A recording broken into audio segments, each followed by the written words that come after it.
Ça n'en finit plus. Des plus petits aux plus incroyables. Des plus mignons aux plus étranges. De nouvelles formes aux nouveaux modes de combat. Chaque annonce apportait de nouvelles informations. Et de nouveaux rêves à tous les fans de Pokémon. La région d'Alola ne cesse de s'agrandir. Mais ce n'est que le début. Hey, salut à tous, la deuxième annonce sur Pokémon Soleil et Lune, les nouveautés ne cessent d'arriver et de nous exciter de toutes ces incroyables nouvelles, de tous ces nouveaux Pokémon et de tous ces nouveaux systèmes de combat. Bref, on est surexcité, on est en joie. Tout de suite, on fait le point ensemble, c'est parti. Première nouveauté, on a droit à un appareil photo dans notre Pokédex. Certains lieux dans le jeu auront de petits trous dans les murs et nous permettront de prendre des photos des Pokémon sauvages dans la nature. Ainsi, nous pourrons les voir en train de marcher, se balader et courir un peu partout. Et enfin, on pourra les partager avec les amis. On passe ensuite à deux personnages qui étaient présents dans X et Y et qui vont nous donner la boîte de cœur de Zygarde, enfin une boîte Zygarde, qui va nous permettre de mettre les cellules de Zygarde qui sont dispersées un peu partout dans la région, au calme comme ça. De nouvelles formes d'Alola ont vu le jour et cette fois on attaque avec Rattata, le rongeur de Kanto, qui va devenir de type ténèbres et normal, qui aura le talent gloutonnerie et agitation. Il lui a fallu juste une petite moustache pour se faire un peu plus respecter, si je peux dire.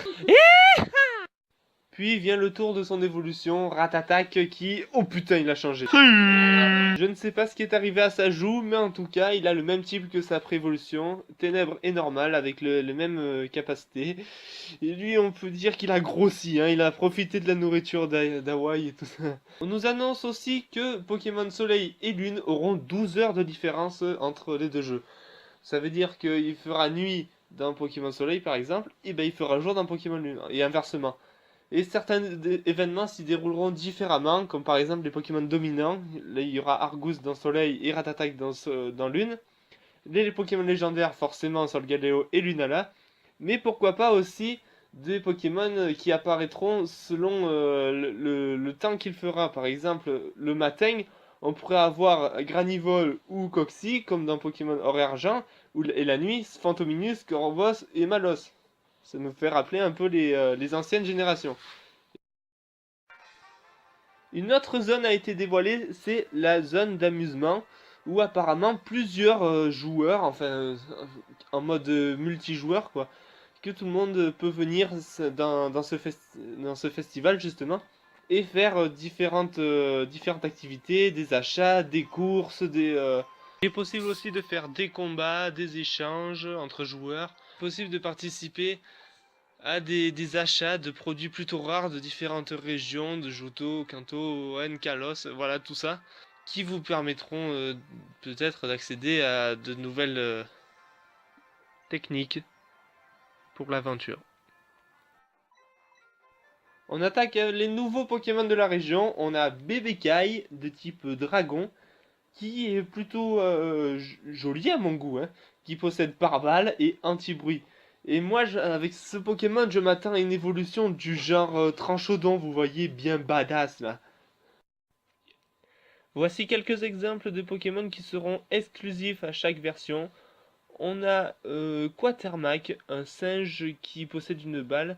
On dit que les Quatermac peuvent vivre par groupe de 10 à 30 et ont des rythmes de vie qui ressemblent fortement au football américain. Il possédera une capacité, un talent plutôt unique qui s'appelle receveur, ce qui lui permettra de récupérer la capacité spéciale d'un allié qui est tombé au combat, qui est tombé KO au combat. On retrouve notre bon vieux roi Louis du livre de la jungle. Non, en réalité, il s'appelle Gouroutan, Mais on peut dire qu'il ressemble au roi Louis, non? Si on fait référence au sourire, si on fait référence à ses mains, à son caractère humoristique. Oui, oui, oui. Il sera de type normal psy et possédera le talent attention et télépathe. Alors, qu'est-ce que t'as à répondre à ça? Laisse-moi réfléchir. Je suis le roi de la danse, oh, la jungle est à mes pieds. À ses pieds, on peut le dire, car Gouroutin aura une capacité unique qui s'appelle sommation, ce qui lui permettra d'utiliser son allié et lui obliger à utiliser la dernière attaque qu'il a fait dans le tour précédent. Donc, par exemple, là, Froussardine a utilisé Surf. Grâce à sommation, il réutilise Surf une deuxième fois. Tout le monde lui obéit au doigt et à l'œil. Rappelez-vous de notre petit Rocabo, et bien ça y est, son évolution est apparue. Ses évolutions, car Rocabo possède deux évolutions. Dans Pokémon Soleil, il évoluera en Lougarok forme diurne qui est juste incroyable. Il sera de type roche et possédera le talent regard vif et baigne sable. Il est trop stylé. Oh, je le prendrai dans mon équipe, c'est sûr. Et dans Pokémon Lune, il évoluera en Lougarok, mais forme nocturne, qui sera lui aussi de type roche avec le talent regard vif et esprit vital. Je sais pas vous, mais moi je suis un peu déçu de sa forme nocturne, je m'attendais à autre chose. Mais bon, chacun ses goûts après tout. Nos starters évoluent, c'est ce qu'on attendait depuis longtemps. Oui, voilà, nos starters vont évoluer. Maintenant, on connaît leur évolution, on sait à quoi s'attendre dans le jeu. Brandivo évoluera en Efflèche, qui sera de type plan de vol, lui aussi, comme sa préévolution, qui apparemment possède une belle mèche de feuilles, de feuilles. Et grâce à ses flèches, il peut viser ses adversaires et leur tirer dessus avec une précision incroyablement précise, si on peut dire. Par contre, mieux vaut pas toucher à sa mèche, parce qu'on s'attend à ça. Flamiao, quant à lui, évoluera en Matoufeu, bon ils ne sont pas cassés la tête pour le nom, qui sera de type feu unique avec le talent brasier comme tous les starters. Il est à mi-chemin entre le lynx et le tigre et il est plutôt stylé à mon goût. On n'a plus qu'à attendre sa prochaine évolution et par contre à lui il faudrait pas toucher son petit collier en forme de feu. Quant à Otaquin, il évoluera en Otarlet. Non mais sérieusement. Sérieusement Game Freak. Est-ce que vous pensez que quelqu'un va prendre ce starter? On est passé du garçon qui se prend pour un clown à la fillette qui se prend pour une ballerine. Non franchement, c'est n'importe quoi. Il est encore plus moche qu'avant. Oh, ça c'est pas très gentil. J'espère que sa toute dernière évolution méritera de le prendre. S'il vous plaît, faites quelque chose pour ce pauvre taquin. Tout le monde commence à le détester et c'est vraiment dommage. Un salon de coiffure sera aussi disponible pour personnaliser son dresseur. En tout cas pour encore plus le personnaliser. On aura droit à de nouvelles coupes de cheveux, de nouveaux vêtements, de nouveaux habits et même de nouvelles lentilles. C'est quoi ça?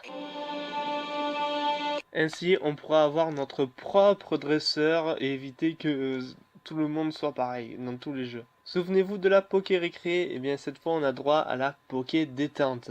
C'est la Poké Récré qui a été améliorée spécialement pour prendre encore plus soin de nos Pokémon, ainsi pour les soigner des problèmes de statut, les nourrir, jouer avec eux, et même Gouroutin a droit à son petit shampoing. Certains Pokémon auront des capacités Z exclusives à eux-mêmes. Par exemple, Pikachu aura une capacité Z qui lui appartient à lui seul. Bon, il aura droit à une chorégraphie un peu longue, mais sa capacité s'appellera Pikachu foudroyante, qui apparemment va faire très très très très mal, et surtout sur les Meows. J'imagine pas celui de la Team Rocket. Quant à Evoli, sa capacité Z s'appellera 9 pour 1. Alors j'ai une petite théorie dessus. Evoli n'a que 8 évolutions. Est-ce que Evoli est compris dans ce nombre, ou est-ce qu'une évolution est sur le point d'arriver? Parce que si sa capacité Z est le fruit de la force de toutes ces évolutions, ça voudrait dire qu'il n'y aura plus jamais d'évolution pour Evoli. En tout cas, il va falloir réfléchir parce que, enfin, il va falloir attendre le jeu pour connaître la réponse. Donc en gros, grâce à sa capacité Z, Evoli pourra augmenter tous ses stats de 2 crans. On a vu Pikachu, maintenant c'est à Raichu d'avoir sa capacité Z. Electro Surf survolté. Il va surfer sur sa queue pour foncer contre ses adversaires et les foudroyer. Et un cadeau spécial sera distribué pour les premiers acheteurs. Il s'agit de Goinfrex, Goinfrex, qui aura un objet spécial pour son évolution. Lorsqu'il évoluera en Ronflex, il lui suffira de lui donner une Ronflex Elite pour déclencher sa capacité Z. Après 20 ans de sommeil, Ronflex va enfin pouvoir se lever et va, et va faire du sport comme nul n'aurait imaginé. Il se réveille, il fait des saltos avant, il fait la course à côté de Usain Bolt, il arrive à le dépasser, il fait du saut en hauteur, il fait tout, il arrive même à faire du catch et à dépasser l'échelle de Richter pour faire des tremblements de terre. J'ai de la peine pour ce pauvre Argouste qui s'est fait écraser.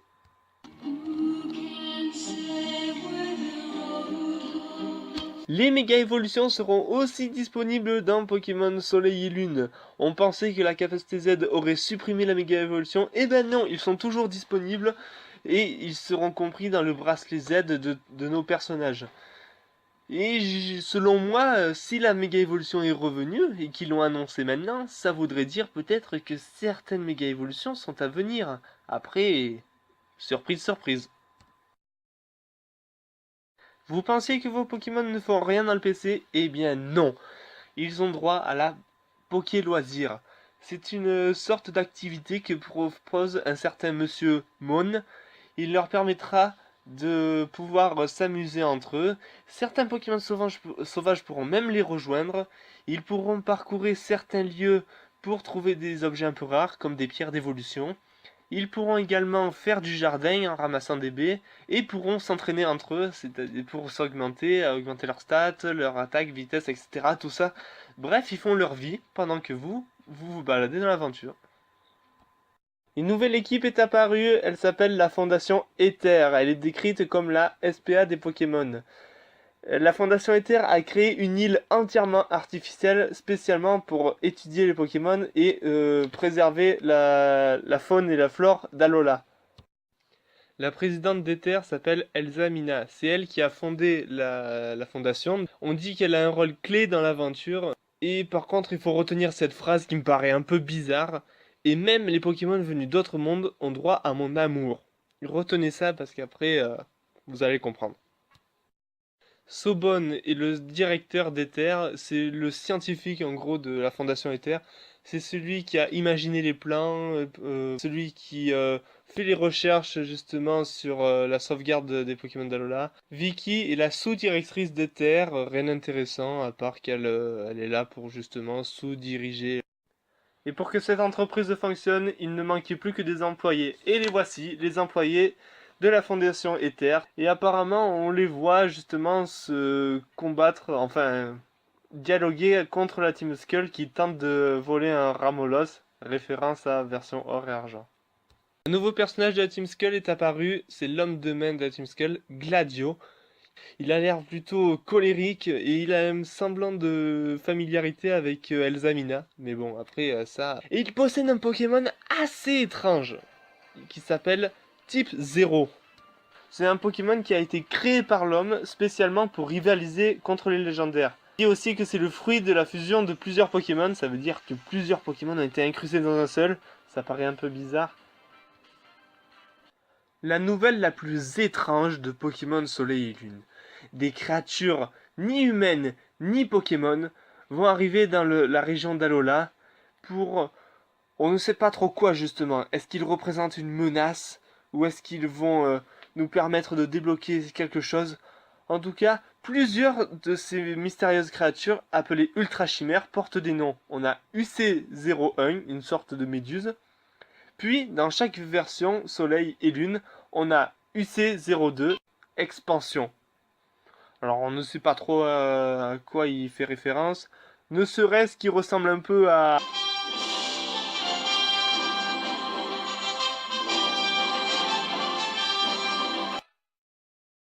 Et dans Pokémon Lune, ce sera UC02 Beauté. Les deux vont arriver sur notre île de... sur notre village, dans notre village de départ, et vont être arrêtés par Tokoriko. Ils vont sembler pouvoir... enfin, Tokoriko intervient en tant que gardien, justement. Et s'ils attaquent justement Tokoriko, c'est peut-être qu'ils représentent une menace pour la région.